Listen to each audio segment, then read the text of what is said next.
नमस्कार, स्वागत है आपका आपके सितारे में और मैं हूं आपके साथ प्रियंका। आज है वट सावित्री पूर्णिमा। ये व्रत सौभाग्यवती महिलाओं के लिए खास पर्व होता है। आज आचार्य जी बताएंगे इस व्रत का पूजा का विधि विधान और साथ ही रोज की तरह आपको बताएंगे आपका आज के दिन का राशिफल। तो फिर शुरू करते हैं आपके सितारे।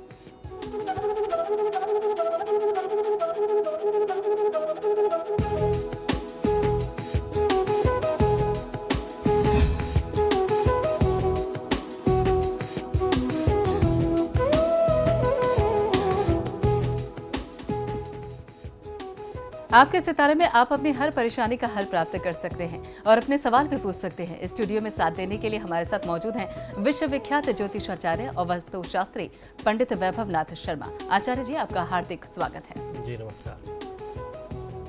तो यदि आपके मन में कोई भी सवाल है तो आप भी हमें कॉल कर सकते हैं। हमारे नंबर्स लगातार आपकी टेलीविजन स्क्रीन पर फ्लैश किए जा रहे हैं। आप हमारे टोल फ्री नंबर पर भी कॉल कर सकते हैं। आप हमसे सीधी बात कर सकते हैं। हमारा टोल फ्री नंबर है 1800-102-6303। आप इस नंबर पर मुफ्त में कॉल करें। इसके अलावा आप हमारे लैंडलाइन नंबर्स 0120-464-6332, 0120-464-6327 पर भी कॉल करके हमसे सीधी बात कर सकते हैं। और चलिए सबसे पहले आचार्य जी से जान लेते हैं आज का पंचांग।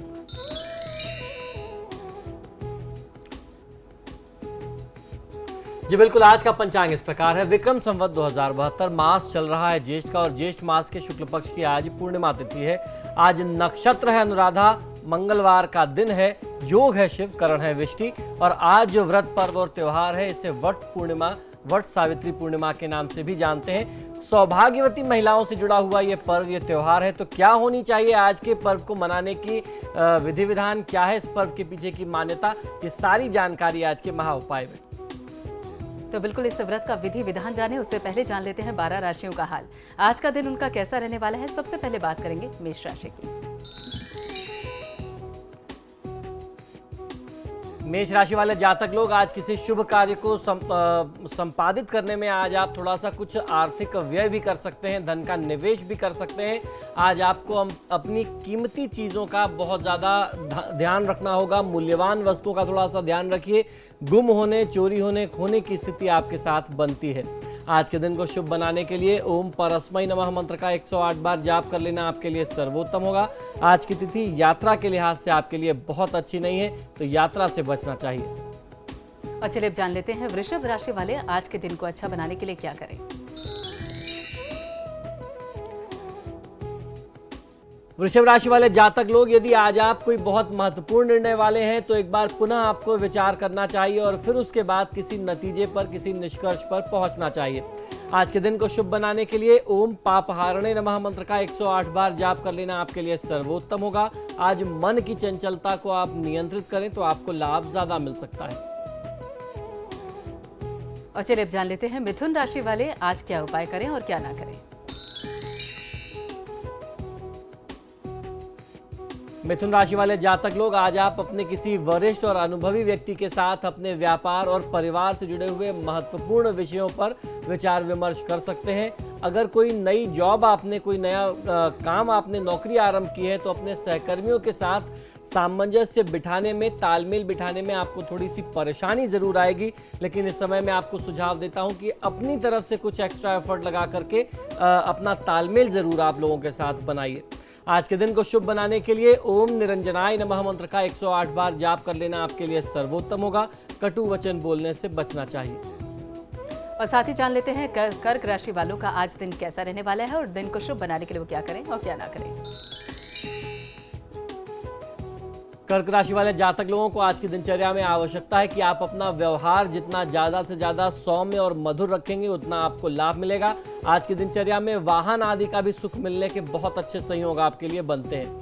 आज के दिन को शुभ बनाने के लिए ओम नागराज यज्ञ पवित्रवते नमः मंत्र का 108 बार जाप कर लेना आपके लिए सर्वोत्तम होगा।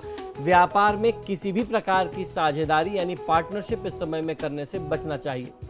और चलिए अब जान लेते हैं सिंह राशि वाले आज के दिन को अच्छा बनाने के लिए क्या उपाय करें। सिंह राशि वाले जातक लोगों के लिए स्वास्थ्य संबंधी समस्या, विशेषकर पैरों में, घुटनों में, जोड़ों में दर्द इत्यादि जैसी समस्या और इसके अलावा चोट चपेट इत्यादि लगने की समस्या आपके लिए संभावना ज्यादा बनती है। तो आज अपने स्वास्थ्य का ध्यान रखना है।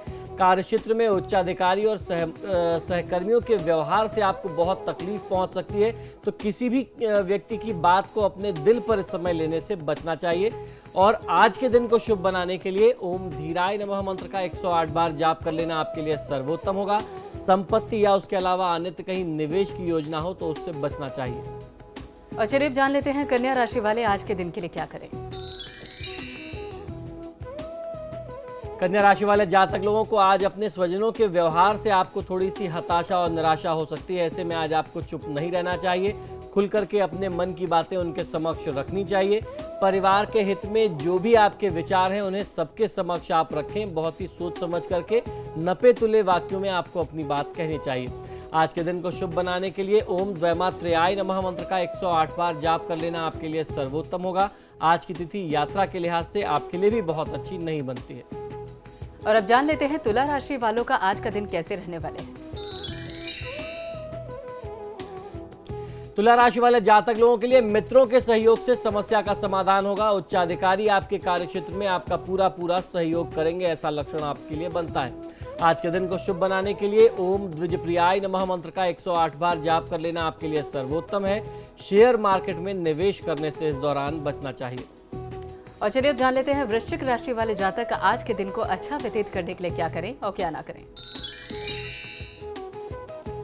वृश्चिक राशि वाले जातक लोगों के लिए इस दौरान किसी नए कार्य के प्रारंभ की योजना आप बना सकते हैं। आज से आपके बिगड़े हुए प्रभावित जो संबंध थे वह मधुर होने के आसार बनते हैं। तो आपको अपनी तरफ से भी कुछ प्रयास करना चाहिए। साथ ही साथ आपके अपने बकाए हुए धन की यानी डूबे हुए पैसों की प्राप्ति के लिए यह समय उत्तम कहा जा सकता है।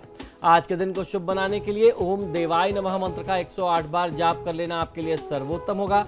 आज की तिथि में मांसाहार के सेवन और प्रयोग से बचना चाहिए। और अब जान लेते हैं धनु राशि वाले आज के दिन को शुभ बनाने के लिए क्या करें। धनु राशि वाले जातक लोगों के लिए आज एक समय में एक ही कार्य करना चाहिए। आलस्य से बचकर के सक्रिय हो जाना आपके लिए ज्यादा लाभप्रद होगा। आलस्य का परित्याग करना होगा।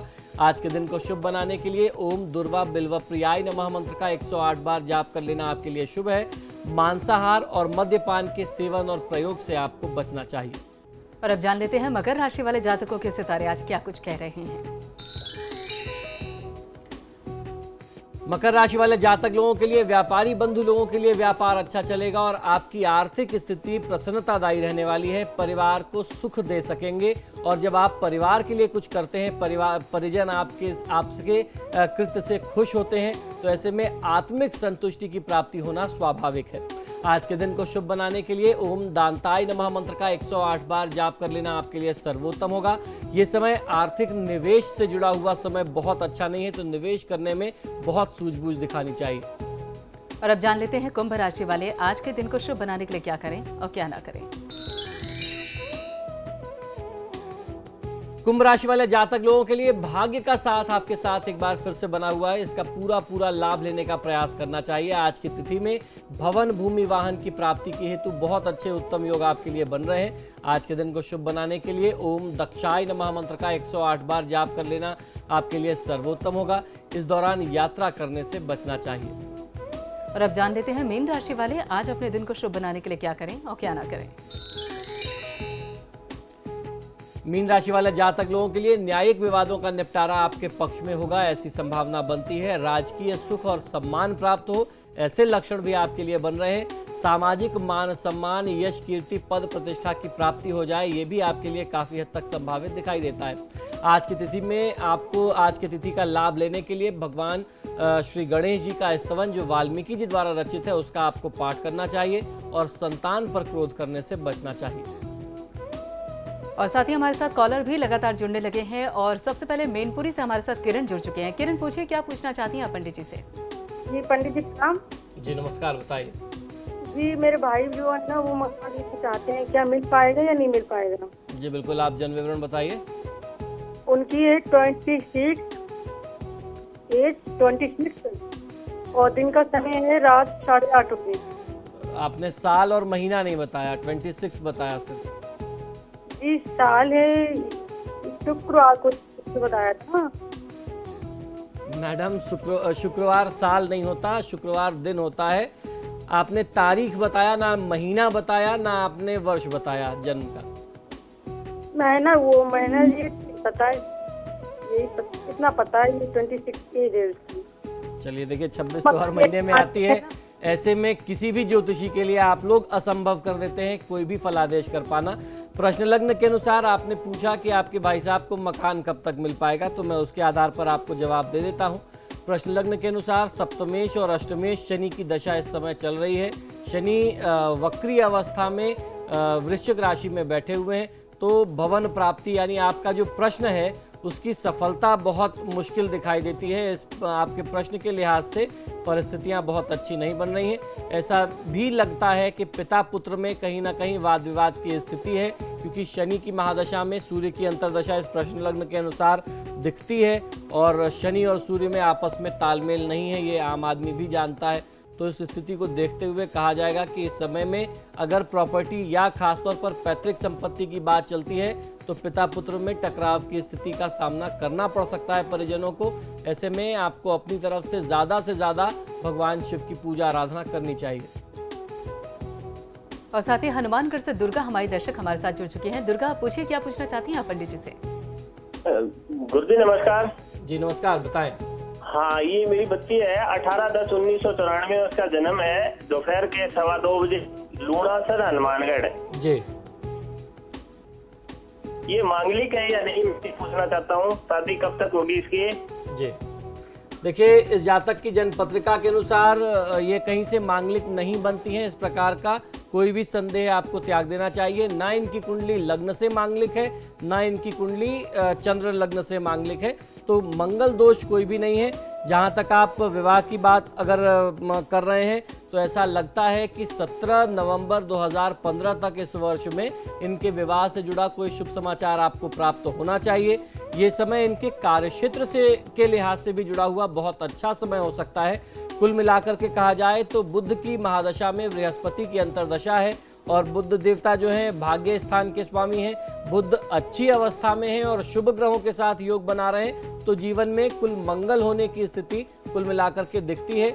ऐसे में ज़्यादा से ज़्यादा भगवान विष्णु और माँ लक्ष्मी की पूजा या भगवान शिव और माँ पार्वती की पूजा अगर ये जातक करे तो जीवन को और शुभ बनाया जा सकता है। और साथ ही टेहरी से सुमन हमारी दर्शक हमारे साथ जुड़ चुकी हैं। सुमन, पूछिए क्या पूछना चाहती हैं आप पंडित जी से? नमस्कार। जी नमस्कार। मैं अपनी बेटी के बारे में पूछना चाहती हूँ। जी उसकी डेट ऑफ बर्थ है 21 नवंबर 1989। जी दिन मंगलवार। जन्म स्थान है श्री गढ़वाल। जी मैं इसके बारे में पूछूं, एक तो इसकी राशि का नहीं पता है, कौन सी राशि है इसकी? जी बिल्कुल, कोई तो मीन बताता है, समय बता कोई दें। तो सिंह बताता है, कोई मिथुन बताता है। जी बिल्कुल, तो जन्म का इसकी समय शादी बताइए। के बारे में पूछना चाहती हूँ। जन्म का समय बताइए, समय नहीं बताया आपने। शाम को 7:18 है। जी बिल्कुल, देखिए आपका एकमात्र प्रश्न है कि इस जातक की राशि क्या है, तो इनकी सिंह राशि बनती है। इनकी जो पत्रिका है वह मिथुन लग्न की पत्रिका है और इस समय में मंगल की महादशा में राहु की अंतर्दशा इनके लिए चल रही है। ये समय थोड़ा सा स्वास्थ्य के लिहाज से इनके लिए कठिन समय हो सकता है, तो इस समय में ज़्यादा से ज़्यादा इनको जो है देवी दुर्गा की पूजा आराधना करना लाभ देगा। और जानेंगे आज का महा उपाय छोटे से ब्रेक के बाद। देखते रहिए समाचार प्रेस।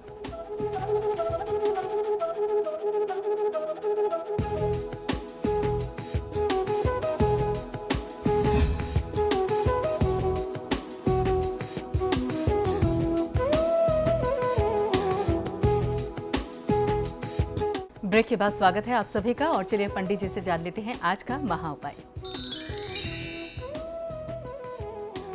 जी बिल्कुल, आज का महा उपाय इसलिए विशेष है क्योंकि आज वट सावित्री पूर्णिमा है। आइए जानते हैं क्या है इस तिथि का महात्म, क्या हो पूजा विधान और सौभाग्यवती महिलाओं से किस प्रकार से जुड़ा हुआ ये पर्व है और इस पर्व पर वटवृक्ष की जो पूजा करते हैं वह अमरता का प्रतीक क्यों कहा जाता है।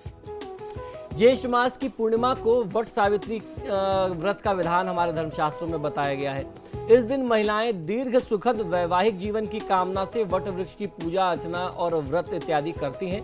लोक कथा है कि सावित्री ने वट वृक्ष के नीचे पड़े अपने मृत पति सत्यवान को यमराज से जीत लिया था, उन्हें पुनः प्राप्त किया था।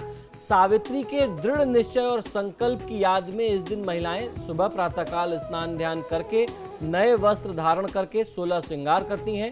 वट वृक्ष की पूजा करने के बाद ही वे जल ग्रहण करती हैं। भारत के पूजनीय वृक्षों में वट यानी बरगद का महत्वपूर्ण स्थान है। वैदिक धर्म के साथ साथ जैन तथा बौद्ध धर्मों में भी वट वृक्ष का महात्मा हमें प्राप्त होता है। इसे अमरता का प्रतीक माना जाता है। हमारे देश की संस्कृति, सभ्यता और धर्म में धर्म के साथ वट वृक्ष का बहुत ही गहरा नाता है। वट वृक्ष एक ओर शिव का स्वरूप माना गया है तो दूसरी ओर पद्म पुराण में इसे भगवान विष्णु का साक्षात अवतार भी कहा गया है। अतः सौभाग्यवती स्त्रियां ज्येष्ठ मास की पूर्णिमा को व्रत रख करके वट वृक्ष की पूजा इत्यादि करती हैं। इसी व्रत को वट सावित्री व्रत कहा जाता है। इस दिन महिलाएं वट वृक्ष की पूजा अर्चना तथा परिक्रमा और उसके साथ साथ पुत्र कामना तथा सुख शांति के लिए भी व्रत करती हैं। प्राचीन ग्रंथ वृक्षायुर्वेद में बताया गया है कि जो यथोचित रूप से बरगद के वृक्ष लगाता है, उनकी सेवा करता है, वह शिव सायुज्य अर्थात शिव धाम को प्राप्त करता है। धार्मिक दृष्टि से तो वट वृक्ष का महात्म है ही, चिकित्सकीय दृष्टिकोण से भी बरगद का वृक्ष जो है वो बहुत उपयोगी बताया गया है। आयुर्वेदिक मत से वट वृक्ष के सभी हिस्से कसैले, मधुर, शीतल तथा आंतों को संकुचन करने वाले होते हैं। कफ, पित्त आदि विकार को नष्ट करने के लिए इसका प्रयोग दवा के रूप में भी किया जाता है। वमन, ज्वर, मूर्छा आदि में इसका प्रयोग बहुत लाभदायक होता है और यह चेहरे की कांति को बढ़ाता है। तो किस प्रकार आज की तिथि में पूजन का विधान करना चाहिए, अभी तक तो हमने महात्म जाना, इसके पीछे धार्मिक और वैज्ञानिक कारण क्या था ये जाना। आइए पूजन का विधान भी समझ लेते हैं। इस पूजा में महिलाएं 24 बरगद के फल जो छोटे आटे या गुड़ के स्वरूप में होते हैं और 24 पूरियां अपने आंचल में रख करके 12 पूरी और 12 बरगद वृक्ष का जो फल होता है वह वृक्ष पर समर्पित करते हैं। वृक्ष में 1 लोटा जल चढ़ा करके हल्दी रोली लगा करके फल फूल धूप इत्यादि दिखा करके पूजन करना होता है। इसके बाद कच्चे सूत को हाथ में लेकर के वह वृक्ष की 12 परिक्रमा करते हैं। हर परिक्रमा पर 1 चना वृक्ष की जड़ में चढ़ा दिया जाता है, अर्पित कर दिया जाता है और सूत को तने में लपेटते जाते हैं। परिक्रमा पूरी होने के बाद सत्यवान और सावित्री की कथा वहीं बैठ करके उसकी छाया में सुननी चाहिए। फिर 12 तार वाले धागे की एक माला को वृक्ष पर चढ़ाती हैं महिलाएं और एक को गले में डालती हैं। 6 बार माला को वृक्ष से बदला जाता है। बाद में एक माला वृक्ष पर चढ़ी रहने देते हैं और एक स्वयं धारण करके पहन करके घर वापस आते हैं। जब पूजन समाप्त हो जाता है तब महिलाएं 11 चने और वृक्ष की बॉडी जो वृक्ष की लाल रंग की कली होती है उसे तोड़ करके उसको ग्रहण करती हैं और उसके बाद जलपान करके अपने व्रत का पारण करती हैं। इसके पीछे कथा यह है कि सत्यवान जब तक मरणावस्था में पड़े थे तब तक सावित्री को अपनी कोई सुध नहीं थी, लेकिन जैसे ही यमराज ने सत्यवान को प्राण वापस दे दिए उस समय सत्यवान को पानी पिला करके सावित्री ने स्वयं वट वृक्ष की बोरी खा करके व्रत का उद्यापन किया था और उसके बाद जल पिया था। तो उसी के संकेत के स्वरूप में महिलाएं इस व्रत में भी बरगद के वृक्ष की बोरी खा करके और जल पी करके ही अपने व्रत का पारण करती हैं। तो आपके सितारे में आज के लिए बस इतना ही। पंडित जी आपका बहुत बहुत शुक्रिया स्टूडियो में आने के लिए। जी धन्यवाद। तो चलिए